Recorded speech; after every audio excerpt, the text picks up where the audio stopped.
Bonjour à vous et merci de votre écoute. Pour celles et ceux qui ne me connaissent pas encore, je m'appelle Francis Huvet. Mon métier, coach et mentor de dirigeants et de managers. Mon credo, enlever les grains de sable des organisations et mettre de l'huile dans les relations. Aujourd'hui, je vais aborder l'effet déprimant du contexte de crise, de pandémie et de confinement que nous traversons. En fait, je vais partager avec vous 6 pistes pour sortir de cette vrille morose et ne pas vous laisser vous épuiser par les pensées noires ou les peurs opprimantes environnantes. Première piste. S'émerveiller chaque jour des petites choses de la vie, ouvrir les yeux, les oreilles et le cœur à la beauté de ce qui vit en nous et autour de nous est un premier moyen puissant anti-déprime. Commençons par une petite histoire colorée, apaisante et inspirante. Que c'est beau l'automne. Le soleil bas illumine les feuillages devenus roux. Les oiseaux se rassemblent et chantent en chœur. Le parfum ambiant est boisé, corsé. Ces sensations m'incitent à m'arrêter, à prendre quelques secondes, juste pour en prendre plein les yeux et les oreilles, en respirant l'air humide et frais à plein poumon. La fraîcheur me pousse à m'emmitoufler dans mon manteau et à resserrer l'écharpe enroulée autour de mon cou.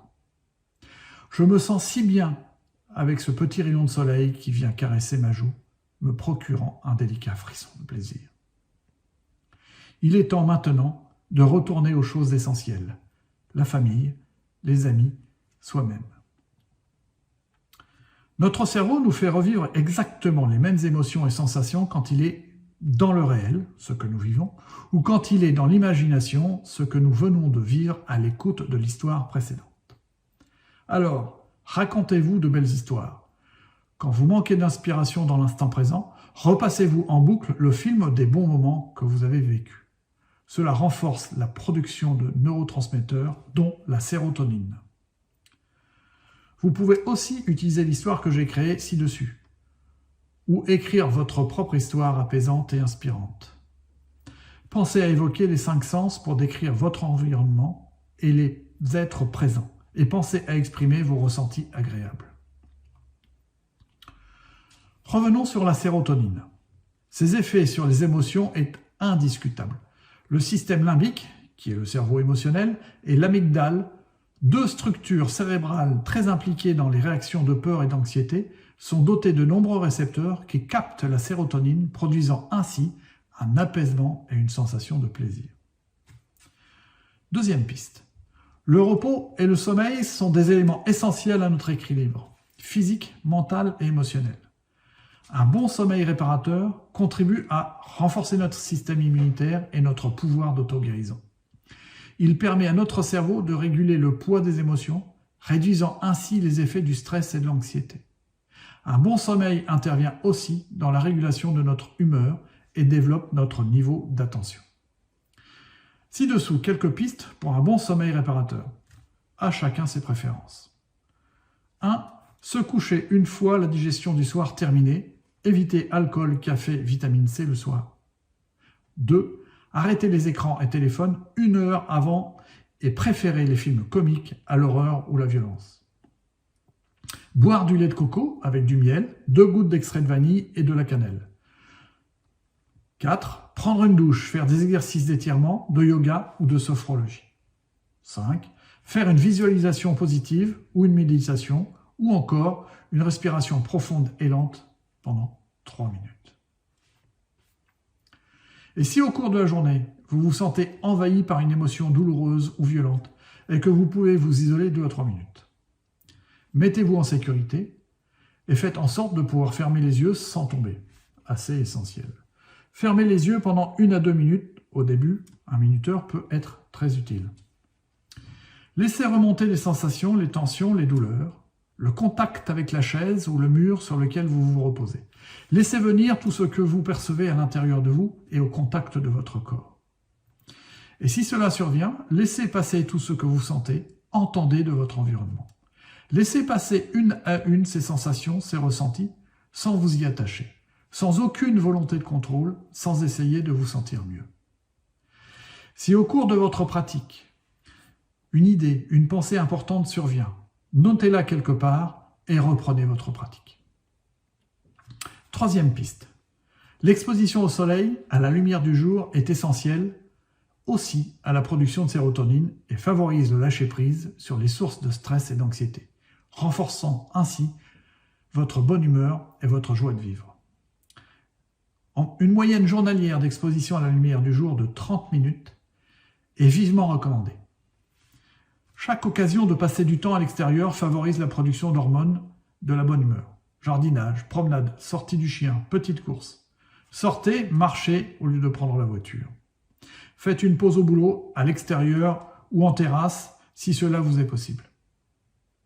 Si cette exposition à la lumière naturelle n'est pas possible ou pas suffisante, vous pouvez faire une cure de vitamine D, sous contrôle médical, ou de luminothérapie, exposition de 5 à 30 minutes par jour, à une lampe produisant les mêmes effets que le soleil. Choisissez une lampe avec le marquage CE, médical, d'au moins 10 000 lux et surtout, ne pas regarder la source de lumière. Quatrième piste. L'homme est un animal social, a écrit Aristote. Les échanges bienveillants, la pratique d'activités collectives dans le plaisir, les ambiances chaleureuses de fête, les câlins sont des sources de production d'ocytocine et de dopamine. Ces deux hormones sont impliquées dans la joie, la confiance, le sentiment d'intégration et de reconnaissance humaine dont chaque personne a foncièrement besoin.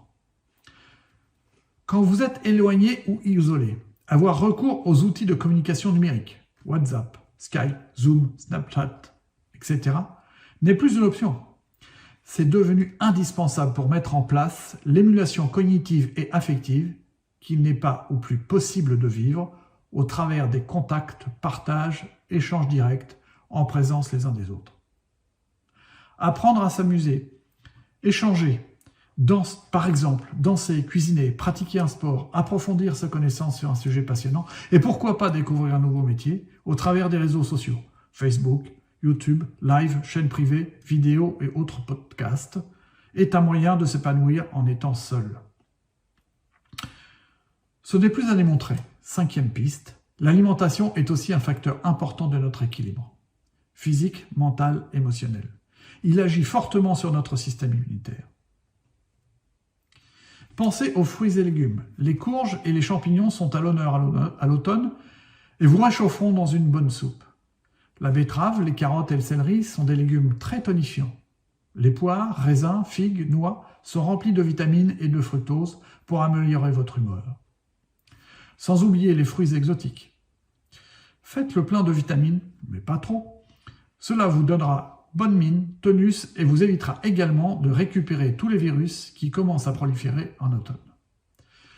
Dans votre panier de courses pour plus de dynamisme et d'énergie, n'oubliez pas le poisson ou l'oméga 3, le gingembre, la sauge, les graines de cardamone ou de chia, la tisane de millepertuis, le magnésium, un carré de chocolat noir par jour, et quelques compléments alimentaires comme le ginseng, l'extrait de propolis, l'huile d'origan en gélule, le camu-camu.